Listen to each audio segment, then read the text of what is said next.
we know our coaches are oh, we know our coaches are clients too, but we'd love to prioritize hearing from non-coach clients during this time. Thank you so much for understanding. So fall is almost here. It feels like it's here in North Carolina, maybe another week or so. And when the seasons change, it's not just the weather that shifts. I have personally new routines, new foods that may come out for me, new traditions that I'm thinking about, and it can bring new obstacles too. And Treffrey, I know that fall is one of your favorite seasons. So what comes up for you when fall rolls around? I love fall so much. I love the leaves. I don't love football, but I love the feeling of what football brings with the fun, the gathering, people having tailgates.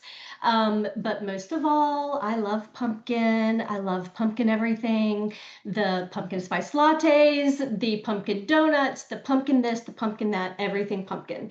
And that doesn't necessarily serve me well with what I'm trying to do here with my health.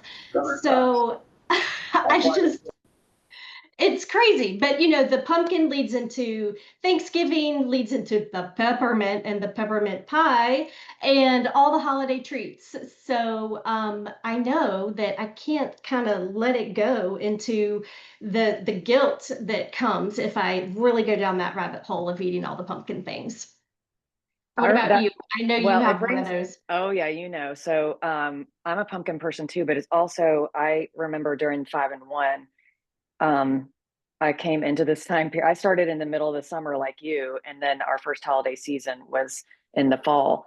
And I remember telling Lori that how am I going to do this without having ginger snaps, like my grandmother's ginger snaps? It was a big thing for me because we make them every time. And it's like every Thanksgiving, or even probably just starting in September, we would start making them. Um, and she was like, "You're not going to have them." Like it was just so black and white. And I appreciated that because it just kind of cut through all the noise. And I was like, oh, yeah, I can actually not have the ginger snaps. Think of my grandmother, make them for somebody else, like a neighbor across the street, and pass the love on. Like it's not just because I don't have a ginger snap doesn't mean I don't care about my Mimi who has passed. Like it just was so silly in my head. So, it was helpful thinking about like getting into fat burn. And I know you've had a shift for this time of year. What'd you do recently, Treff?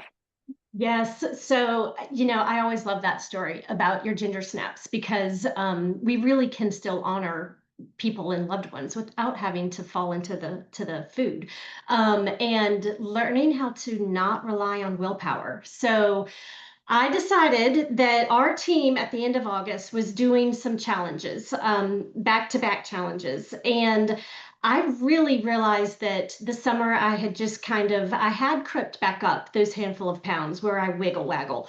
And I decided that I was going to lean into this challenge as a client.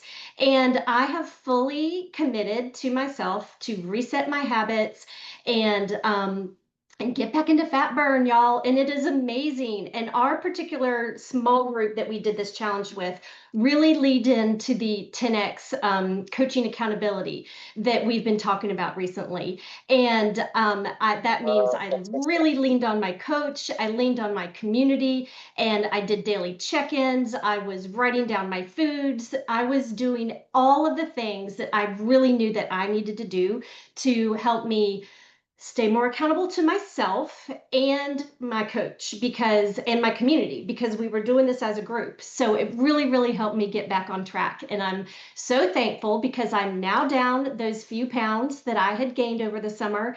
And I actually took a picture of myself the other day because I was vacuuming at 10 o'clock at night after being up at 6 that morning and going nonstop. So the power of fat burn is amazing because it really helps you not feel like, it helps you avoid the temptations. It helps you avoid the hunger and the cravings.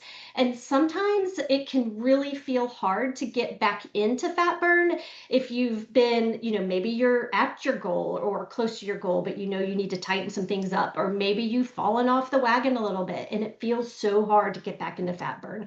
So you really need to lean into that community and your coach and keep yourself accountable with all of those 10x things that we've been talking about. And if you don't know what I'm talking about, ask your coach, because we have a great new system that is really, really helping clients stay more accountable to themselves and their coach. So it's really helped me feel in control again. And I'm feeling the ability to say no to all the pumpkin things. So that actually makes me feel really proud, because normally I go down that rabbit hole too much. So Yeah, I mean, I've been there too with you, and it's so powerful. I've felt it before when I've been in fat burn, and I've reset my habits. It's not this like constant fight in my head. yeah. It's like you get your power back. I mean, otherwise it just feels exhausting every day having to resist and then feeling like a failure when you do give in, right?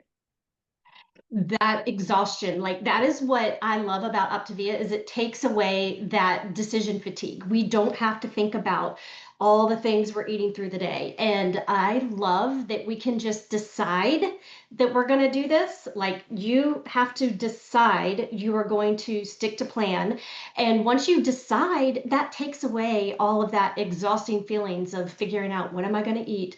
Am I going to make an off plan choice? It's like, no, just decide. You can make a decision that at so and so dinner, you're going to not be tempted by the birthday cake because somebody else at the table is having a birthday. So make a decision ahead of time. And that is part of what I love about Optavia, and I just think that that is so good. And the other part of it is that it's breaking our cycle.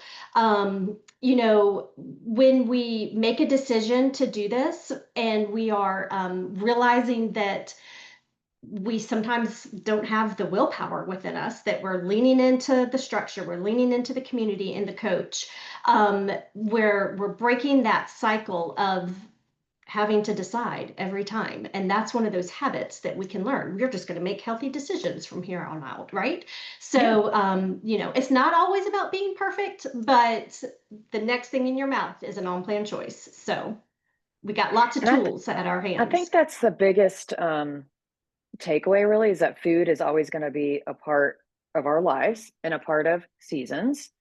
There are always going to be pumpkin spice things and ginger snaps or whatever your thing is during the holiday season, but you don't have to be controlled by it. They are going to always be available. And that was the other thing that Lori taught me too, is like, you can make the ginger snaps anytime in your life. You have the 5 ingredients.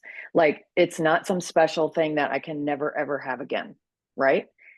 And so once I kind of just demystified that, and was like, this panic set in of the ginger snap thing where I was never going to have it again, or it meant that I didn't love my grandmother, it was so easy to make that choice to stay on my program at the time. So you don't have to be controlled by it. You can choose freedom, you can choose health, and you can choose to show up differently this season. Yes, I love that. And also, having the tools in place when all of those temptations come our way, right? So whether it's somebody asks you to, for me, y'all may have heard me say this before. My husband brought in donuts that first weekend I was on plan, and at the very beginning, 6 years ago. And I was like, what is he doing? And number one, I realized that I was on plan. So I had this magic feeling that I could resist those donuts. But say you're not in that mindset. Like, what do you do when you are confronted with this? And we've got lots of thoughts. So of course, if you are you're at a tailgate, or you're having a social gathering or something like that, we've got, I think Joanna has an awesome tailgating recipe book that she can throw here in the chat. So set yourself up for success and take that on plan healthy dish that you can have for yourself and share with others. I recently heard Ali Gant say this, and I loved it so much because it spoke to kind of who I am as a person. And she said, say that you are being tempted by something. Well, of course, you could always text your coach. They may or may not be able to reach out to you right away, but the act of doing it is just kind of breaks that cycle. But what Ali said was, text a friend. Text a friend that they're on your heart and that you're thinking about them. And again, they may or not respond respond right away, but that is doing something really good for that person and it's making you feel good too. So I loved that thought. Joe, can you think of any other strategies or things like that that might be good in the moment? Good in the moment? It's just trying to stick that little Oh, thing in the there. The biggest recipe in thing, the chat. oh, I love that, Allie. Turn your Really? hunger into a nugget of gratitude. I think Holly's going to try to do it. It might be a setting on someone's end. Okay. We will get that to you guys. I think one thing that I noticed with my coach Lori back in 2019 was texting her as problems arise, as I was navigating things, like really just communicating as much as possible with her versus thinking, oh, I've got it all the time. And then I get into this, as she'd say, a pickle, and not really understand fully the lean and green options or what I needed to do to navigate, especially in the fall season. This tailgating thing is fantastic because the football season is just never ending. And same with the holidays, it's just like rolls into the next. And we've got to figure out, first of all, what is most important to us if we're on this weight loss journey or we're trying to feel better. So I really think my favorite thing is just sticking like Velcro to your coach and leaning into the community. And then, as Courtney Jacoby would say, set your future self up for success. So thank you, Holly. So a little bit of planning. You don't have to meal prep for days on end, but some kind of planning. You're bringing a dish to an event, all those things can be super helpful. And I know that we want to hear from you guys because we could talk the whole hour, Treffrey, couldn't we, back and forth? I know we But we're really going could. to, do you want to open it up? I think we should. Yes, let's